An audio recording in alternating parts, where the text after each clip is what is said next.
On Saturday, August 29th, the StarCityGames.com $5,000 Standard Open Series comes to Dallas for the first time ever, and this event is going to be huge. We're talking hundreds of players, $5,000 in cash prizes, a 2010 Magic Cruise qualifier, booster drafts, EDH, and more, so make plans to attend the SCG 5K in Dallas and come and be part of the fun. This is Cedric Phillips.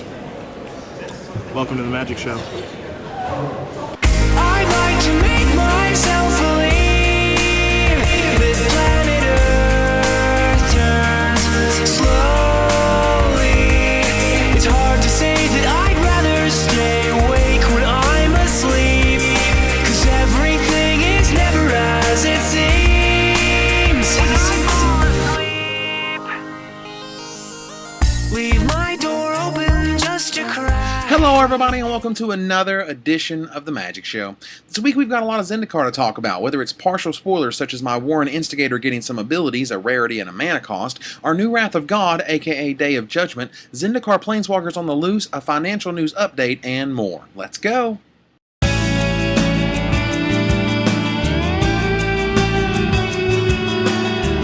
So last week, Wizards of the Coast dropped the equivalent of an atom bomb on the player populace. Not only did they remove Wrath of God from Magic 2010, they have effectively removed it from Magic for the next 2 years, if not longer. Have you seen Day of Judgment? This card is both Wrath of God, and not Wrath of God, of course. I, for one, welcome it and see it as a positive change for the game, but before we get all excited and start calling me a Wizards of the Coast shill again, let's take a look at why it's awesome. 3 reasons. 1. It makes regeneration matter. This is the biggie. The fact is, in the entire history of Magic, regeneration has mattered very, very little. When I think of regenerators, I think of huge monsters like Sylvos and efficient beaters like Troll Ascetic. The problem is, both of these cards fold to Wrath of God because of the no regeneration clause. Sylvos couldn't stand up to a Dark Banishing, Necrotal, Expunge, or any other black removal spell in existence that wouldn't let the creature regenerate. Troll Ascetic was designed specifically to foil Slice and Dice and Astral Slide decks, with its regeneration clause almost extraneous in terms of mattering outside of limited environments. With Day of Judgment, Wizards has given regeneration actual meaning, and any new aggressively costed regenerators in Zendikar will suddenly be much, much more powerful than before because Hallowed Burial will no longer be in the format, and this Wrath of God can't stop them regenerating.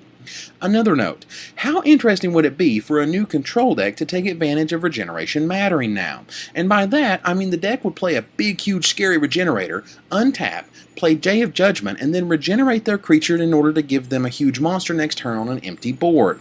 Control decks are all about making the last monster that sticks kill you, and this sounds like an excellent way to make that happen. Reason number 2, it gives control decks the 4-mana reset button required to keep aggro in check. I don't know if you notice the speed of the format, but you can hit low single digits in just a few turns, whether it's mono-red or green-red aggro.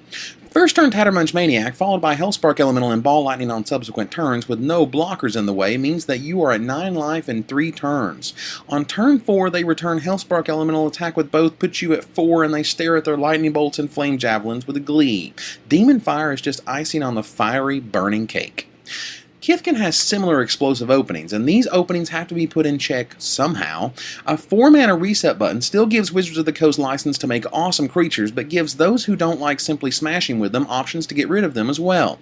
And while Hallowed Burial and Martial Coup are nice, 4 mana is what you need to make this Wrath really matter. Reason number 3, it provides Zendikar an awesome chase rare you're always happy to open. Yes, there is something to be said about wanting to buy an open product simply because you want what's in there. Day of Judgment, from now until a 3-mana Wrath of God comes along, will always be an awesome rare to open. You will always high-five your buddies when you open a foil one, and it will be playable in a huge variety of formats for many years to come. Now, the detractors are having a field day complaining about having to buy Wrath of God all over again, but remember, removing a throwaway line off Wrath of God is more impacting than you realize, both for the long-term health of the game and making your packs worth opening.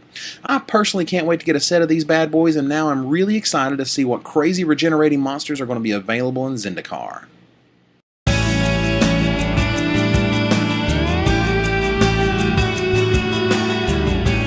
For this week, we'll start by talking about Warren Instigator. You remember where we left off last week, right? And here was my official guess for the card last week, which of course turned out to be ridiculously wrong.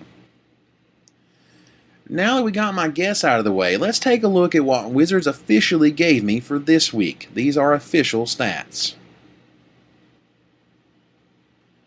Okay, check that out. Of course it had to be a mythic rare after I so confidently stated last week it was not going to be. So what do we do now? Well, apart from Protean Hydra, this is the cheapest mythic rare ever printed. Double strike on a 2-mana creature hasn't happened since Boros Swiftblade, a card that won many tournaments and along with Gaia's Might rocked Extended for some time. This means that any pump spell is going to make this guy ridiculous, and aggressively costed must be an understatement. Another interesting aspect is his creature type, Goblin Berserker. This is important. There are currently 4 other Berserker creatures in Standard, and 3 of them have haste while the other must attack each turn if able. This makes me think that the Instigator either has haste or provides it. My guess, this awesome double striker also has haste. Woohoo! Also, look at the huge amount of space left in the text box. This, to me, says that it has another ability and possibly a landfall ability, as it's the primary keyword for the block and can do all sorts of things. So what could that ability be? How strong could this fella actually be? Here's my guess for Warren Instigator before we see the entire card next week. This, to me, fits the Berserker role thanks to haste, provides an awesome block-based ability, and creates many copies of itself with which to battle with. However, the landfall ability could be a power/toughness pump, it could give other creatures double strike, it could even be larger than a 1/1, which would be far and away above the curve for a creature with double strike. What do you think? All I know is, many clandestine sources have told me that this card is ridiculously good and we'll definitely be seeing it at tournament tables in the future, so get those guesses in. I'll feature the final card next week as we bask in the glory of Warren Instigator next Friday. Moving on, we have 3 new Planeswalkers in Zendikar, and 2 of them are being slow-rolled, much like Warren Instigator. On MagicTheGathering.com, Wizards of the Coast has been spoiling Sorin Markov, a Planeswalker who seems to be leading the way for a new mono-black control deck in Zendikar Standard. Take a look at what we got so far. So, wow? Yes, wow, Sorin is fantastic, and if you doubt it, let me explain why. Now, the thing with Planeswalkers is you can easily dismiss them as being underpowered when you first see them. Garrick just untaps 2 lands. Jace just draws a card. Elspeth just makes a token.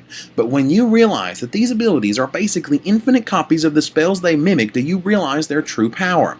The most obvious comparison with Sorin is Ajani Vengeance, a Planeswalker whose second ability closely mirrors Sorin's first.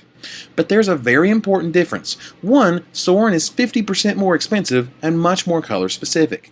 Secondly, while Ajani deals and gains 1 more life, he goes down to just 1 loyalty with his ability and can't use it 2 turns in a row, while Sorin goes up to a whopping 6 loyalty and happily uses this ability each turn, going up 2 loyalty counters a whack. Thirdly, his Mindslaver ultimate ability is incredibly crushing and is very vampire-like, as long as you're into the classic mythos and not that Twilight Sparkles in the Sunlight crap.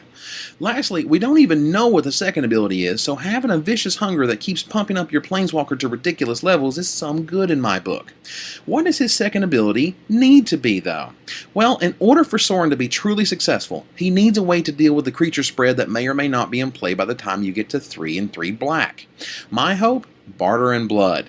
If not, Innocent Blood will work too. In other words, while Vicious Hunger is cute, the ability to deal with Baneslayer Angel is paramount.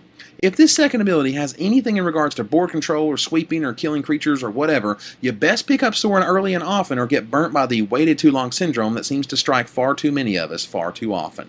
The other Planeswalker being slow-rolled is Chandra Ablaze, aka Chandra is all fiery and stuff and also burninates. Kinda silly name, but wow, look at that mana cost. A whopping 6 mana in a red deck?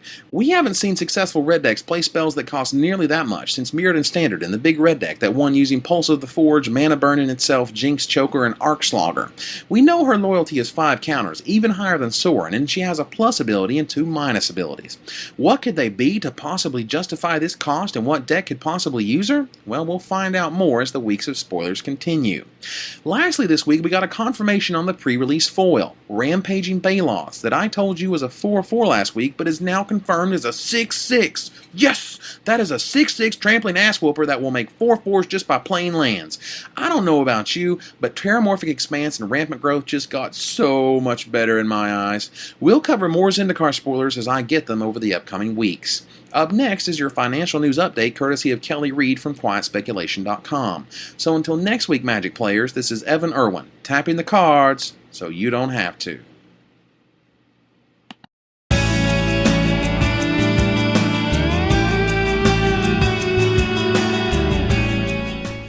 Hey everybody, thanks for tuning in again. This is Kelly Reed from QuietSpeculation.com. We're your source for gaming financial news.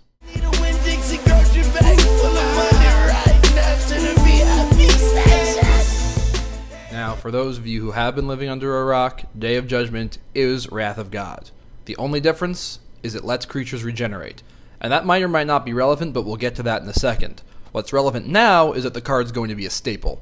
There's going to be a little extra supply of them in the beginning because they're going to be given away just like Honor of the Pure was. That didn't really do much for Honor of the Pure's value, so don't really sweat it. The card's easily going to hit double digits. It might hit 15, and so help us God, it might even hit 20. It's going to be a staple you're going to need for, so do me a favor, get as many as you can as early as you can because they're not going to get any cheaper than when they first come out.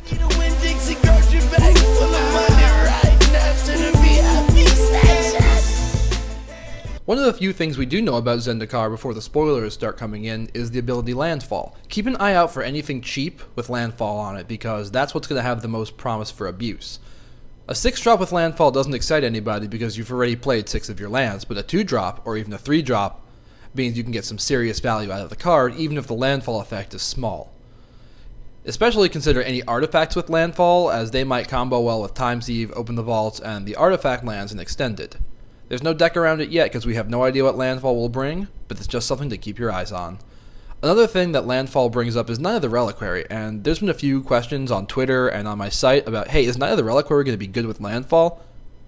We don't know yet. We don't know what Landfall is going to do, we don't know what abilities there are going to be, and we don't know how it's going to be budgeted in terms of mana costs and drawbacks.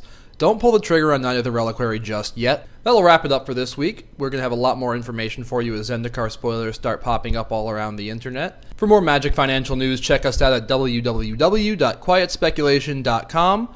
And until next week, this is Kelly Reed saying thanks for watching, and we'll see you soon. Little bird, little bird, little bird, little bird. Well, I've got one more question. And I swear I'll let it rest. And I swear little bird, little bird, little bird. Well, I've just one more question. And I swear I'll let it rest. One more question. I always like the fatties.